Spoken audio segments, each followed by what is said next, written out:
And this is a very beautiful return engagement for me, and it's always like a homecoming to come back here. And to contrast this with Manhattan is to be offered great relief. And thanks to Patsy and William, who are very dear friends, and who not only are very distinguished artists, but who cook good meals. And their lovely daughter, who's here too. Well, the subject of the morning really is written all over everybody's faces, and if I can add one person's, or let's say 8 persons' experience to your own about what it is to be unexpectedly alive today, that might be of help to all of us. And I couldn't even begin without saying a few words about those who are in prison. Of the 8, certainly the state of Pennsylvania has been miming to the last iota the feverish and hateful conduct of the national government with regard to dissent. And shortly after we were locked up by orders of that judge in King of Prussia, they began scattering us throughout the state, which is a little bit like scattering good seed, because, you know, there's one here and there's one there. They always make the wrong move. Always. So from Pittsburgh right through the east there are these fine people in jail this morning, and I would certainly want us to be mindful of them. And they would want you to be mindful of their greetings. They're in fine shape. And the prison system will never be the same.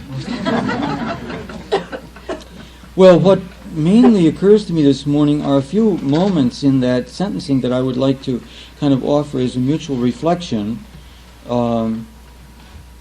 Some who are in the audience here were there, but it wouldn't hurt perhaps to recall some of the things that were said in a very highly charged atmosphere in which hundreds of friends had gathered from all over the country to say whatever needed to be said, hail or farewell. And I think mainly to reinvigorate themselves by the sight not so much of American justice, which is not very invigorating, but the sight of those who were, in a sense, I think, sort of saying something hopeful about a plight that doesn't seem very hopeful and is our own, all of us, all of our plight. In any case, that morning, you may have heard, there was certain testimony allowed which was not allowed in the course of the trial. Evidently the judge had concluded, well, he was going to sew up the bag with us in it, and it wouldn't do any harm now to hear something about the experts. And so they were allowed into the courtroom a very distinguished psychiatrist who had spent years studying and working with and living with the victims of Hiroshima, Dr. Robert Lifton. And then another distinguished professor from Princeton, Richard Falk, whose expertise is around the whole area of war crimes and international law. Well, the judge got a little bit more than he had bargained on. I think he was probably expecting a little bit of jargon and a little bit of cold logic, and instead he got a few arrows aimed right at his heart and his head. And I think before the morning was over, he was not necessarily ethically improved, but we were. But there are just a couple of things that occur to me that those men said that day and that had great meaning for me that I think probably would be a point here. Lifton brought into the courtroom, of course, the tragic fate, not so much of the dead as of the living after Hiroshima. And not merely the fact that, as you are aware, thousands of those poor people are still dying of leukemia, but from the point of view of the psyche or the soul, he was talking about the kind of a screen that had come down around those lives as a way of coping and living at all. And he talked at length about that famous theory of his that it was a kind of psychic numbing that allowed these people to go on after Hiroshima, kind of self-convinced and trying to present themselves as though they had not been there, as though that thing had not occurred, as though there hadn't been a bomb, there hadn't been that hideous, unspeakable August morning. And so they concealed their plight, they concealed their condition physically, they concealed their cancer, some of them right up to the point of death, and they concealed their social stigma because they had become kind of the pariahs of Japan. Their children couldn't marry if the fact were known about the parents. It was very difficult to get jobs. They were stamped with that mourning. And he said as a result of all this, they kind of put down the screen, as though, we must present ourselves as normal, as though that thing hadn't happened. And then he went on to speculate, Lifton did, about Americans. You see, before a hypothetical Hiroshima, he felt that the same thing was occurring here. And at that point, I began to pick up something because for a long time I've been trying to understand the psychic state of our people, facing the fact not of Hiroshima, but of the arms race since. Hiroshima localized, Hiroshima come home on the prevailing winds. And I had thought for a long time I didn't have that particular expertise, and I was groping for words to understand a kind of soul numbing or a kind of denial of our plight, which I was feeling everywhere, and which was kind of reducing the 8 of us and a few other friends, a few people here and there, kind of to the status of outsiders, where you could become convinced after a while that you were insane and that the public and the public authority were sane. And you felt yourself in a kind of spiritual limbo, dragging along a knowledge or an insight or a conclusion that most people simply were not sharing about where we are going. And then I found this translated into terms that I could really understand and grab, because Lifton went on to say that he thought that before Hiroshima, that is to say before a catastrophe here, the Hiroshima after effects were coming home, were being laid on us, were coming down. A kind of spiritual pollution before the fact. And he said that he thought that most Americans were simply existing as though there were no bomb. They were trying desperately to create some kind of inner normalcy which would be matched by a landscape without a bunker, or without a think tank, or without a Pentagon, or without an MX. And they were simply blocking out this unspeakable, uncopable reality, monstrous reality. And then he said, that there was that psychic numbing going on here, and that these 8 people, and at that point the judge began to, listen, these 8 people had broken through that, in his opinion, and had raised this outcry in this wilderness, in this spiritual wilderness, of non-coping and non-hoping and non-future, And he said that someday this would have been found an honorable instead of a punishable event. He said that very clearly and sat down. Well, again, I think that, that breakthrough is occurring. That's our only hope. Our only hope is that people begin to say, we can turn this around. We don't have to live and die this way. We don't have to live as though we were tasting death before death. We can deny this stuff. We can be politically mature. We can look in the faces of children and say, you do have a future, and we're going to give it to you. We're going to make sure you have it. Things like that. And certainly, let's say since September the 9th, a year ago, things have changed, I think, dramatically. Not so much here as in Europe. And the Europeans have made a very unexpected breakthrough. I was wandering around Europe 2 summers ago and just was infinitely more depressed than I was at home, because they really did seem resigned to their nuclear colonization. And West Germany was the most hideous example of all that. They were, just more military than we. and more accepting of all this. And now West Germany is the spark of all this resistance, you know. And as you know, within a week, 1 million Europeans are gathering in Bonn to say a resounding no from all over Europe to this maniacal policy. So things are changing, and my conviction is that here we have to be kind of patient and modest, because there's a sort of revenge on us for having created this stuff and trying to peddle it in the world, and we're awakening more slowly. But in any case, things look a lot better. I wanted to speak also of some reflection on the second expert that morning, Dr. Richard Falk. Dr. Falk's position vis-a-vis the judge again was very interesting and dramatic. It was a Jewish judge and a Jewish expert confronting the judge in a very particular way. Falk spoke mainly that morning about the anomaly, if not the idiocy, of American efforts since the Second World War to create an international body of law which would prevent not merely war crimes, but prevent their preparation. And of course, we were the chief instrument in forging that whole Nuremberg set of principles, later ratified by our own Congress, and therefore purportedly part of the law of the land, according to the Constitution.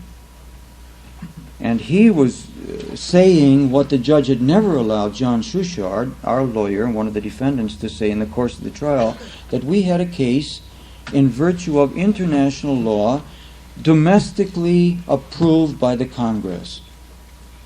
In many, many instances, not just Nuremberg, but in many other instances, there has been this approval and this effort to get an international law going against the kind of stuff that is being dumped on us. Well, anyway, he went on like that. And then he kind of bore down more heavily upon the experience of people under Hitler,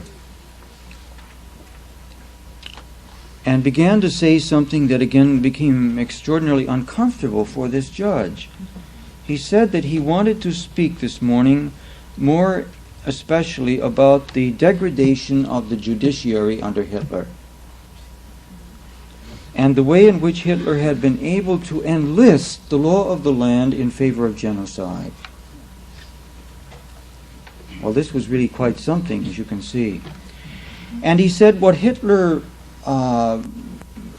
drummed into the German judiciary for years as part of his preparation for war crimes was the statement, the law is the law. The law is the law. Well, it was like little Sir Echo in the courtroom, because for 2 weeks Judge Salas had been yelling at us, the law is the law. You see what I mean?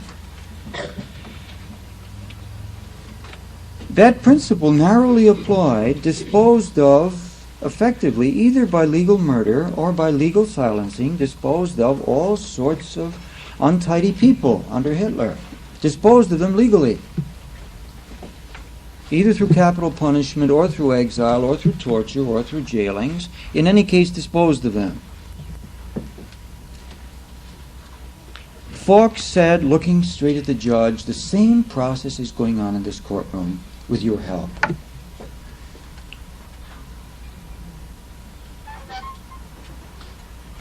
The condemnation of the Plowshares 8 and their sentencing, which was to follow within the hour, he said, is an instance of the Hitlerian method applied here in this courtroom. Well, at that point, of course, there was a great uproar of anguish from the judge, and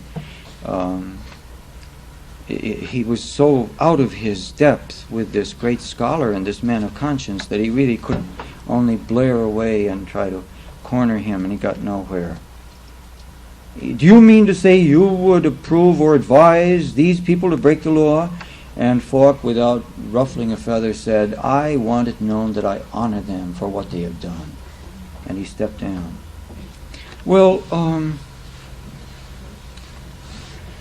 you really can't have nukes in your back pocket without destroying the fabric, the very fragile fabric of public justice.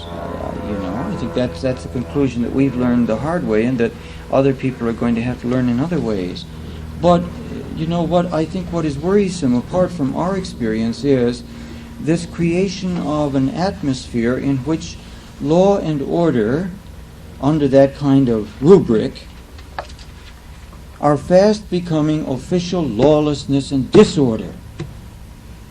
In fact, I'm understating the case. They have become that, you see. The Constitution is by no means the law of Reagan's mind, nor of these other people, nor as it filters down into the judiciary is the Constitution going to be respected in courtrooms where dissidents are saying what must be said, and so on. You see, these people are busting the fabric of a very difficult tradition, a tradition that's been created by a great deal of blood and sweat and heroism over centuries, you know. And they are officially contemptuous of the law. That must be said. And I have had to think, with the help of other people lately, that we shouldn't be talking any longer about civil disobedience in our regard. That phrase ought to be buried. Our action and the action of those who have followed us into Pan-Texan, Texas, into the Trident base up here in Groton, into the Trident base in the state of Washington, these actions cannot be understood as civil disobedience. They must be understood as civil obedience. We are the ones who are being obedient, whether to a higher law, to international law, to a law of conscience, or narrowly considered to the law of the land. And it is the law of the land that is being flouted in these idiotic kangaroo courts, where these absolutely ignorant and prejudiced, malfunctioning judges are shipping people off to pay for their conscience.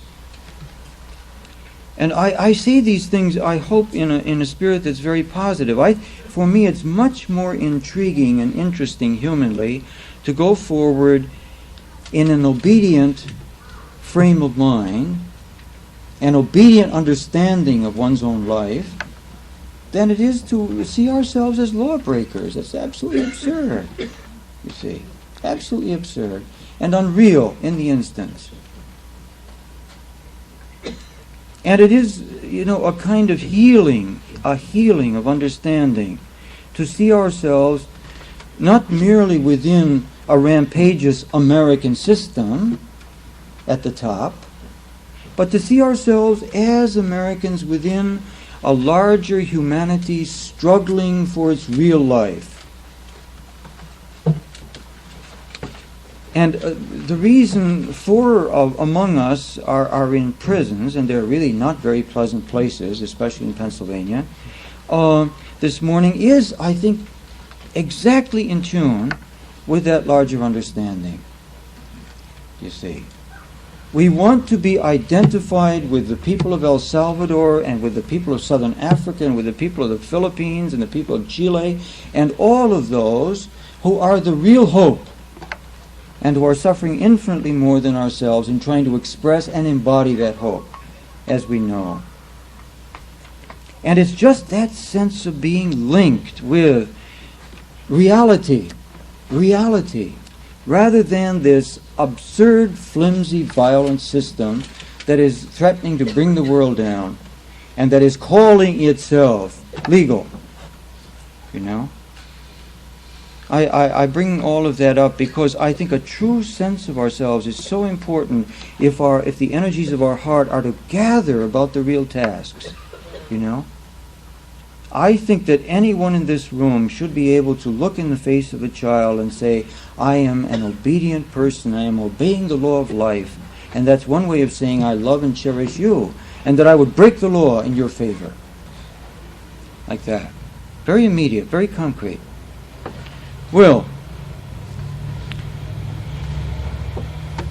among other things, it seems to me actions like ours have called them to account, you know, in a way that history will do in a much larger and more rigorous sense once the tables have turned in our favor.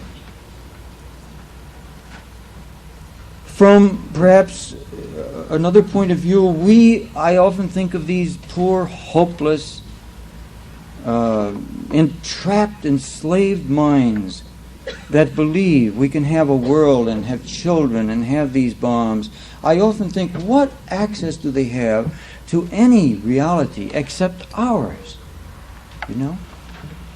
Where is Haig to learn anything except he'd learn it from those who are paying for it? Where is Reagan to learn anything except from those who are saying no to him? And so on and so on and so on. So that, I mean, our witness I look upon as their only hope.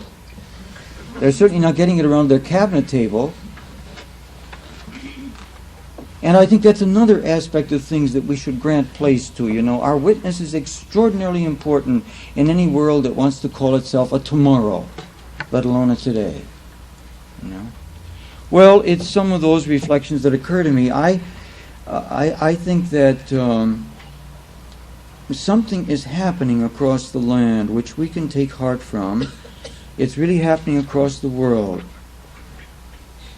And the people that believe that we are going to have an inhabitable world and anything faintly resembling a human community and still, you know, build and build and build the bunkers up,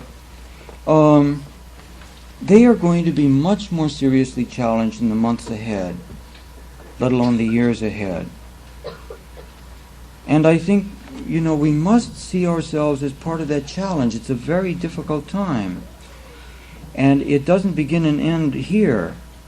It must be carried into the streets. It must be carried into every corner, every dark corner where that stuff is justifying itself.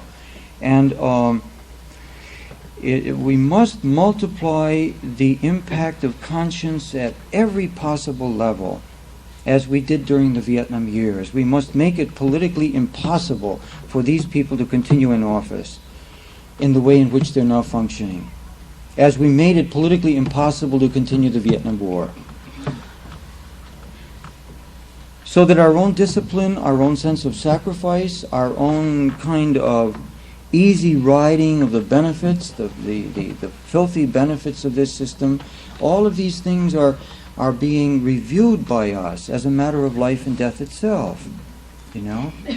And we are not ourselves getting stuck into a position where we ourselves feel trapped by our appetites, by our sexism, by our consumerism, by our racism, by all those ills of soul that make the bomb inevitable. So it's a very powerful time for, you know, the difficult art of healing ourselves, in order that our politics may issue in a more humane way than is constantly being dumped upon us from above, and that we may really offer something different than is being offered us. My deepest conviction about the nuclear plight is that it is a spiritual illness. The technique follows the illness. The technique is the symbol and the form of our dedication to death as a social method. And one of the ironically hopeful aspects of all this that was pointed out by Martin Luther King shortly before his death is that at least, the bomb has narrowed us, our choices, to the point where we no longer have an acceptable body count in the world. We don't have that kind of choice anymore as to how many murders we can get away with, because the murders now include us. Huh? Remember, he said so prophetically during the height of the Vietnam War that at least Hiroshima had done that and had narrowed the choices to the point where we now were either going to be healed in the direction of nonviolence or we were going to be extinguished. That's a terrible truth, but it may be a healing one as well. So thank you.